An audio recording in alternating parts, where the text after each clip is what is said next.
Alright guys, how's it going? It is Thursday, the 2nd of April, 2020, and you're watching KopTalk.tv. Alright, so I did a podcast today, KopTalk podcast. If you want to listen to that, guys, it is available, it is online now, as is my Dunk Knows Best podcast. This video is for my members. You can watch this on the members website, or you can watch it here on YouTube if you're a member of the channel. All you have to do is click on join underneath this video to support me. And you can get various perks for doing so. There's 3 memberships available, three different membership levels. You only need the basic one if you just want to watch the videos. And if you want to take part in the live stream on Saturday night, I think we're having a bit of a knees up. You need to be a member of this channel. Okay, so bear that in mind if you want to come and have a bit of a knees up with us all, because the squad we're all getting together, and we make it members only this weekend because.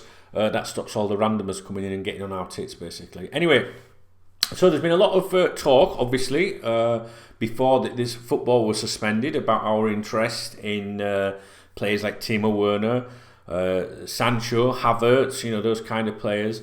Those two are overpriced. I think are overpriced. Liverpool obviously would love to sign them.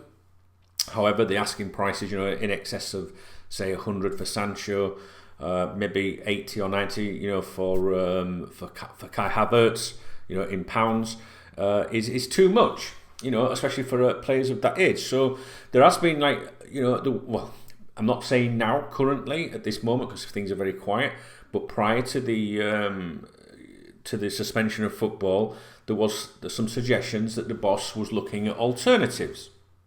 If you're a member, if you're a VIP member, you will have probably seen that kind of discussion in the forums there.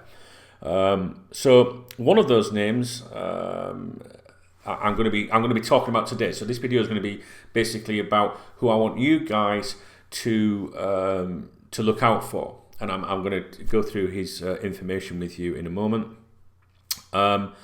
And what else was I going to say? Yeah, we're also looking. The suggestion is that the boss is looking around France a little bit at the moment. France keeps coming up quite a bit. There's Lyon has been mentioned, PSG, but not Mbappe, I'm afraid. It's the left back there, and so keep an eye on things like that. At the moment, I don't think that we can really go out and say, oh, this is happening, that's happening, because everything's suspended. So I'm very suspicious of the newspapers and the media outlets that are going, this is happening, that's happening. Timo Werner, there's probably going to be something on that front soon, you'd expect, because we've got that release clause, haven't we, in April. That we mentioned or discussed in yesterday's video. But, there still has to be some planning, and this is a particular, target, if you like. Well, actually, I don't know if we should label him a target. But the club are considering him,